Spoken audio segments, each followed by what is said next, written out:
دل میں مضبوط ارادہ لیے واپس اپنے شوہر کے گھر گئی، نہ ہی اپنے ماں باپ کے، بلکہ وہ اپنے شہر واپس آئی اور اپنی جان پہچان کے دوستوں سے ملی اور کسی طرح شیرو اور نئے نام سے روحی کے ساتھ علاج کے لیے باہر بھیجنے کی تیاری میں لگ گئی۔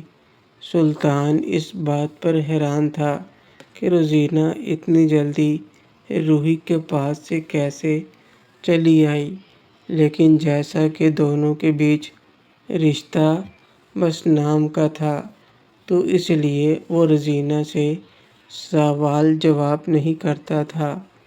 ادھر روحی نے روزینہ کے کہنے کے مطابق کسی اور نام سے شیرو کی فائل تیار کرنا شروع کر دی اور ساری رپورٹس بھی خود تیار کر لیں۔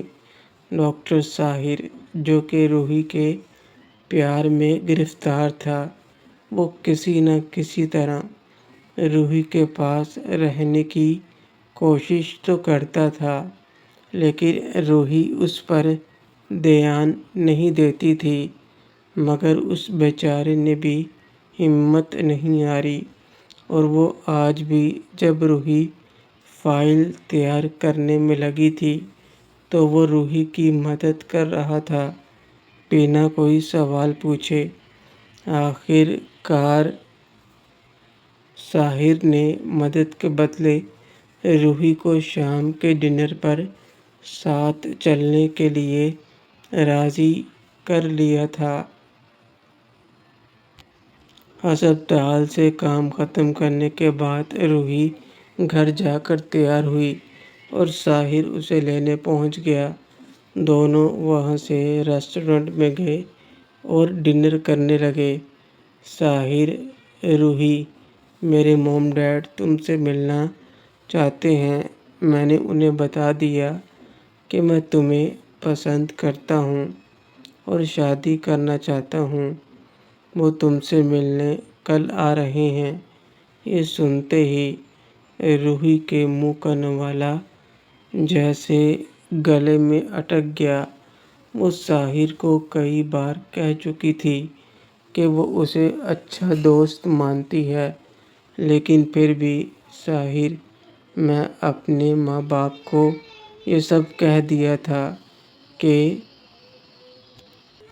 سنتے ہی روحی اسے دیکھنے لگی۔ اور کوئی ہوتا تو وہ غصہ کرتی، لیکن ساحر کی وجہ سے شیرو زندہ تھا، اس لیے روحی اس کا احسان مانتی تھی اور اسے اچھے اخلاق سے بات کرتی تھی۔ مگر شادی نہ کرنے کا تو جیسے اس نے پکا ارادہ کر لیا تھا۔ روحی: ساحر، میں نے تم سے پہلے بھی کہا تھا کہ تم میرے اچھے دوست ہو، بس میں نے اس سے زیادہ کبھی نہیں سوچا اور نہ ہی میں شادی کرنا چاہتی ہوں۔ پھر تم نے اپنے موم ڈیڈ کو یہ کیوں کہا؟ ساحر: پلیز روحی، میری زندگی میں صرف تم ہی ایک ایسی لڑکی ہو جس کے ساتھ میں اپنی پوری زندگی گزارنا چاہتا ہوں۔ میں نہیں جانتا کہ تم شادی کیوں نہیں کرنا چاہتی، لیکن کیا تم نہیں جانتی کہ اکیلے زندگی گزارنا کیسا ہوتا ہے؟ کبھی نہ کبھی ایک ساتھی کی ضرورت ہر کسی کو پڑتی ہے۔ کل کو زندگی میں کسی موڑ پر جب تم اکیلی تھک جاؤ گی، تب کوئی تو ہونا چاہیے ساتھ دینے والا۔ روحی: ہر کسی کی زندگی میں کسی کا ساتھ ہو یہ ضروری نہیں ہوتا۔ کچھ لوگ ایسے بھی ہوتے ہیں جنہیں اکیلے چلنا پڑتا ہے۔ میں اکیلے رہنا چاہتی ہوں۔ میرا کھانا ہو گیا، اب مجھے گھر چلنا چاہیے۔ روحی نے بے من سے ساحر کو دیکھ کر اپنی بات کہی اور کھانا چھوڑ کر اٹھ گئی۔ ساحر بھی بے من سا تیار ہو گیا، کیونکہ وہ نہیں چاہتا تھا کہ روحی یہاں سے اکیلی جائے، اس لیے وہ روحی کے ساتھ ہو لیا۔ اسے گھر تک چھوڑنے کے لیے دونوں پورے راستے خاموش رہیں اور روحی کو گھر چھوڑ کر ساحر دروازے سے واپس چلا گیا۔ روحی بھی جو کچھ ہوا اس بات سے دکھی تھی اور گھر کے اندر چلی گئی بنا دروازہ بند کیے۔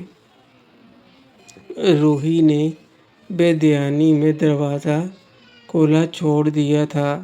روحی گھر کے اندر گئی اور سیدھا کچن میں شیرو کے لیے کھانا بنانے لگی۔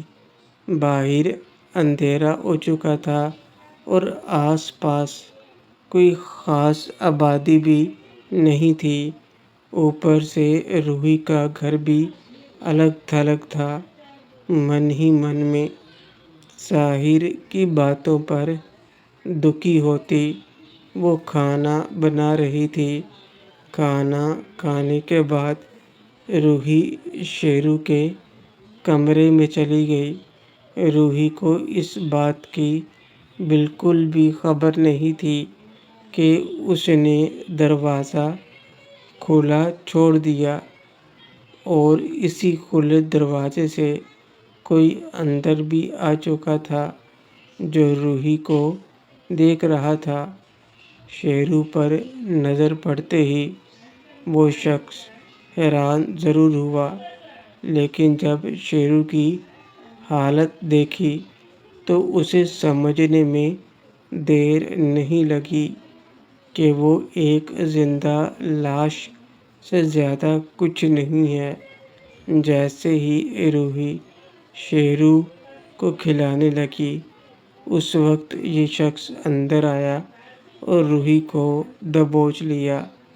"آجا میری رانی، بہت ہو گئی مریضوں کی خدمت، اب ذرا مجھے بھی تھوڑی اپنی خدمت کرنے دو۔ میں تو شادی کر کے تمہیں اپنانا چاہتا تھا، لیکن تم نے تو میری بے عزتی ہی کر دی۔ اب تمہیں اپنی رکھیل بنا کر رکھوں گا ہمیشہ کے لیے۔ مجھے چھوڑ دے کمینے، چھوڑ دے مجھے، ورنہ ہیلپ ہیلپ ہیلپ"۔ روحی زور زور سے چیخ کر مدد مانگ رہی تھی، مگر اس کی آواز سننے والا دور دور تک کوئی نہیں تھا۔ آصف نے پھر سے ایک زوردار تھپڑ مارا روحی کے منہ پر اور وہ زمین پر ڈھیر ہو گئی۔ اگلے ہی لمحے آصف نے روحی کا ہزار بند توڑ دیا۔ روحی کی چیخو پکار کا کوئی اثر نہیں ہوا۔ اب روحی صرف دو کپڑوں میں تھی، جو خود کو آصف کی نظروں سے بچانے کی کوشش کر رہی تھی۔ "آصف، چیخ جتنا چیخنا ہے، تیری مدد کے لیے کوئی نہیں آنے والا"۔ زمین پر پڑی روحی کو دیکھ کر آصف کی زبان سے رال ٹپک رہی تھی اور آنکھیں شدت سے انگارے جیسے نظر آ رہی تھیں۔ روحی کی دودھ جیسی رنگت اور قاتلانہ حسن کسی کی بھی سانسیں اکھاڑنے کے لیے کافی تھا۔ آصف کھا جانے والی نظروں سے روحی کو سر سے پاؤں تک دیکھ رہا تھا اور روحی خود کو بچانے کے لیے پیچھے کھسک رہی تھی۔ "آصف، جتنا سوچا تھا تو اس سے بھی زیادہ غضب کا مال ہے۔ تجھے تو اپنی ذاتی رکھیل بنا کر رکھوں گا کمینی، شادی سے منع کیا تھا نا، اب دیکھ بنا شادی کے تجھے اپنے پاس رکھوں گا۔ روحی نہیں نہیں مجھے چھوڑ دو۔ روحی آصف سے بچنے کی ناکام کوشش کرتے ہوئے خود کو چھپا رہی تھی، مگر آصف نے روحی کے پاؤں کو پکڑا اور اپنی طرف کھینچا۔ آصف نے جیسے ہی روحی کو پکڑنے کی کوشش کی، روحی نے اس کے چہرے کو نوچ دیا۔ آصف ایک بار کے لیے درد سے چلا اٹھا ضرور، لیکن اگلے ہی لمحے اس نے روحی کے منہ پر ایک زوردار تھپڑ جڑ دیا اور اسے اٹھا کر بیڈ پر پٹک دیا۔ روحی کی ہمت جواب دے رہی تھی۔ آصف کی مار کی وجہ سے روحی کے پاس بیڈ پر بیٹھا شیرو نہ تو سن سکتا تھا نہ کچھ کر سکتا تھا، مگر پھر بھی روحی کی نظر شیرو پر گئی اور اس نے شیرو کا نام پکارا، روحی، شیرو مجھے بچاؤ، شیرو مجھے بچاؤ۔ آصف، یہ کیا تجھے بچائے گا؟ پاگل ہے نا یہ جس کا علاج کر رہی ہے؟ تو چل اسے دکھاتا ہوں ساری فلم۔ لے دیکھ کمینے، دیکھ جیسے تیرے سامنے اس کو خوش کرتا ہوں۔ آصف نے شیرو کی طرف دیکھ کر گندی ہنسی ہنستے ہوئے نہ صرف اس کا مذاق اڑایا بلکہ ساتھ ہی یہ روحی کو عریاں کر دیا۔ روحی کچھ نہیں کر پائی۔ روحی کی اب کوئی امید نہیں بچی تھی، مگر پھر بھی وہ کوشش کر رہی تھی۔ آصف بھی تیار ہونے لگا تو روحی دور ہوتے ہوئے شیرو کے ساتھ جا لگی۔ شیرو کو جھنجھوڑتے ہوئے وہ اسے نیند سے جگانے کی ناکام کوشش کرنے لگی۔ روحی، شیرو، شیرو بچاؤ مجھے پلیز۔ آصف، اسے کیوں تنگ کر رہی ہو میری جان؟ میں ہوں نا، آج تمہارا پورا ساتھ دوں گا۔ یہ کیا تیرا عاشق ہے یا پھر تیرا بھائی ہے؟ جو بھی ہے، مگر تیری بربادی کا گواہ یہی بنے گا۔ بے بسی کے عالم میں شیرو سے مدد مانگ رہی تھی، جو پہلے سے ہی ایسی نیند میں سویا ہوا تھا جس کو وہ اتنے مہینوں سے بھی جگا نہیں پائی تھی۔ اتنی دوائیوں اور ٹریٹمنٹ کے باوجود شیرو کے کپڑوں کو ایک ہاتھ سے کھینچتے ہوئے روحی دوسرے ہاتھ سے آصف سے بچانے کی کوشش کر رہی تھی، جو ایک طاقتور سے بچنے کے لیے ناکافی تھا۔ آصف نے روحی کو پکڑا اور کھینچا تو ایک زوردار اس کے سر پر ہوا اور یہ وار اتنا زوردار تھا کہ وہ ایک ہی باری میں لڑک کر بیڈ سے نیچے جا گرا۔ منہ سے بس زوردار آواز نکلی اور ساتھ ہی خون نکل آیا۔ آصف کو تو کچھ سمجھ نہیں آیا کہ یہ سب کیا ہوا ہے۔ روحی کو اس نے پکڑا ہوا تھا تو یہ حملہ کس نے کیا؟ وہیں روحی بھی ایک لمحے کے لیے سمجھ نہ پائی اور اس کی نظر اسی پر تھی جو زمین پر گرا پڑا تھا اور اس کے سر سے خون نکل رہا تھا۔ آنسو بہاتی روحی یکدم کسی کرشمے کی آنکھیں اس کی کھل گئیں اور جھٹکے سے اس نے سر گھما کر شیرو کی طرف دیکھا تو وہ ویسے بیٹھا تھا، مگر اس کے ایک ہاتھ میں بیڈ کی سائیڈ میں پڑا شو پیس تھا۔ مطلب صاف اور واضح تھا کہ آصف پر وار اسی نے کیا تھا۔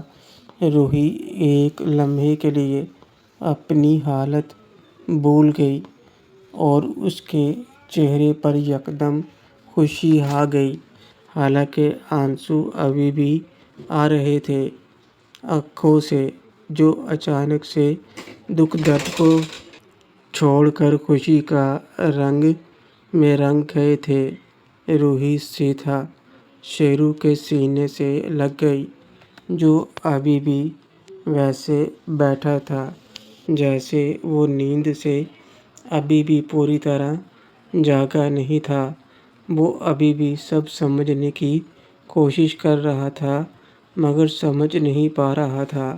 وہیں زمین پر پڑا آصف جیسے تیسے خود کو سنبھال کر اٹھا اور اس نے روحی کو شیرو کے گلے لگا دیکھا اور شیرو کے ہاتھ میں پڑا شو پیس دیکھا تو آصف کا غصہ یکدم سے 7ویں آسمان پر چڑھ گیا۔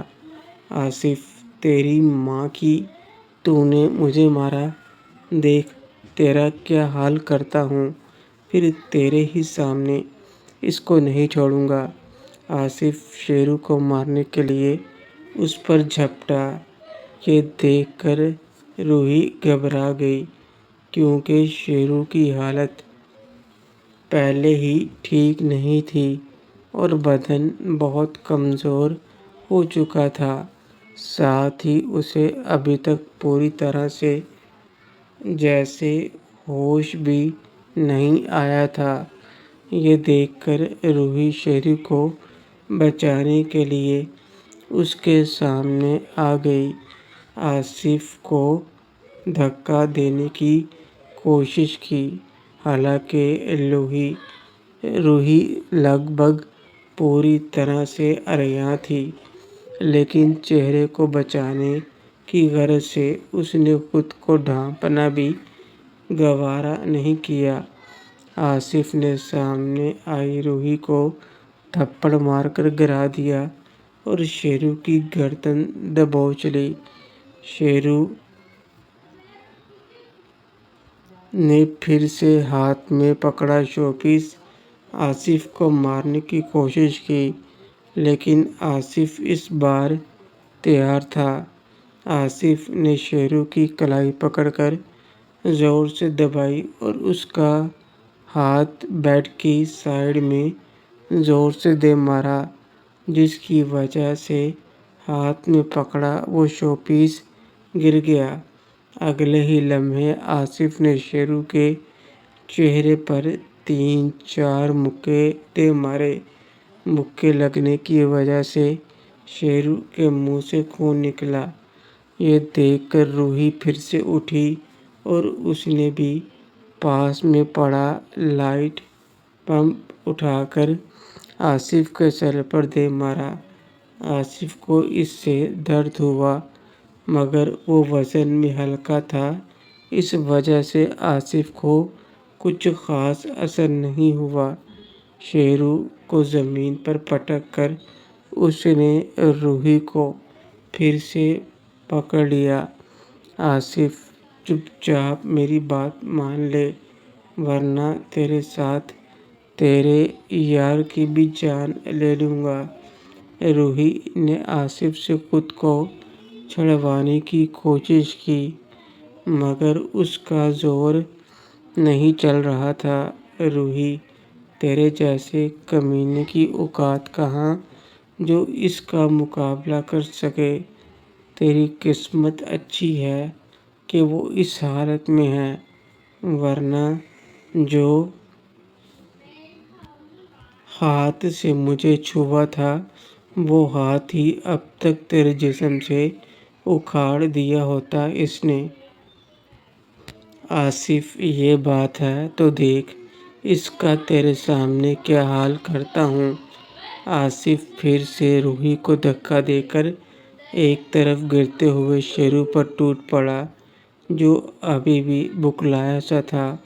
اس نے آصف کے ہاتھوں سے خود کو آزاد کرنے کی کوشش کی مگر اس کے اندر طاقت ہی نہیں تھی۔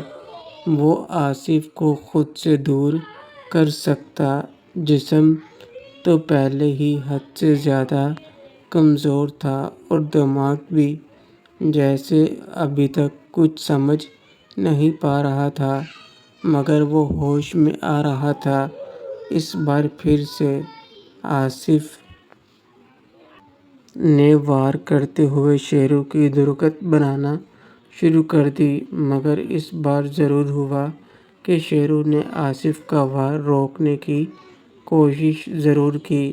روحی نے پھر سے شیرو کو بچانے کے لیے گلدان اٹھا لیا، مگر اس کی آواز سے پہلے ہی روحی کو اس بار روک لیا اور زوردار تھپڑ اسے گرا دیا، مگر اس وار نے شیرو کے دماغ کو ایک جھٹکا سا دیا اور شیرو میں آصف کے پلٹنے سے پہلے ہی اس کی کلائی دونوں ہاتھوں سے پکڑ کر الٹی گھما دی، جس کی وجہ سے اس کی ہڈی کھسک گئی اور وہ درد سے بلبلا اٹھا۔ آصف نے گالی دی۔ شیرو جھٹکے سے اٹھا اور آصف کی گردن کو اپنے بازو کا پھندا بنا کر جکڑ لیا۔ آصف کا ایک بازو پہلے ہی نکارا ہو گیا تھا، مگر دوسرے ہاتھ سے وہ خود کو روکنے کی کوشش کرنے لگا، لیکن شیرو تو جیسے جنگلی جانور کی طرح بن گیا تھا اور زمین پر وہ آصف کے لیے اس طرح ڈھیر ہو گیا جیسے شیر نے شکار کو اپنے قبضے میں لیا ہو۔ آصف کے منہ سے آواز نہیں نکل پا رہی تھی، وہ بس تڑپ رہا تھا، خود کو چھڑوانے کی کوشش کر رہا تھا، مگر شیرو اب پہلے والے طریقے سے اپنے پاؤں پوری طرح سے آصف کے جسم پر لپیٹے اسے موقع نہیں دے رہا تھا ہلنے جلنے کا۔ اپنے دانت نیچے شیرو بس اپنا پورا زور لگا رہا تھا، اسے ابھی بھی ہوش نہیں تھا پوری طرح، لیکن حالت کو دیکھتے ہوئے جیسے وہ یہ سب اپنے آپ ہی کرتا جا رہا تھا بنا سوچے سمجھے۔ کچھ دیر تک آصف تڑپتا رہا اور آخر کار اس کا جسم دھیرے دھیرے نڈھال ہو کر پرسکون ہو گیا، مگر شیرو ابھی بھی جبڑے بھینچے ہوئے پورے زور سے اس کی گردن پر لپیٹا ہوا تھا۔ روحی جو کچھ دیر کے لیے بت بن گئی تھی، جب وہ اٹھی تو کچھ دیر اسے دھیان ہی نہیں آیا جو یہاں ہو رہا تھا اس کے پاس، لیکن جب اس کی نظر شیرو پر پڑی جو آصف کو پورے زور سے جکڑے ہوئے تھا، تو روحی نے آصف کو دیکھا جو صاف نظر آ رہا تھا کہ وہ مر چکا ہے۔ روحی یہ دیکھ کر دنگ رہ گئی، مگر اگلے ہی لمحے وہ جلدی سے شیرو کے پاس پہنچی اور اس کو چھڑوانے کی ناکام کوشش کرنے لگی۔ روحی، چھوڑ دو اسے، چھوڑ دو اسے، چھوڑ دو، یہ مر جائے گا، پلیز شیرو چھوڑ دو اسے، پلیز پرسکون ہو جاؤ، پرسکون ہو جاؤ، پلیز۔ روحی شیرو سے آصف کو چھڑوانے کی کوشش کر رہی تھی، مگر شیرو پر تو جیسے کوئی اثر نہیں ہو رہا تھا۔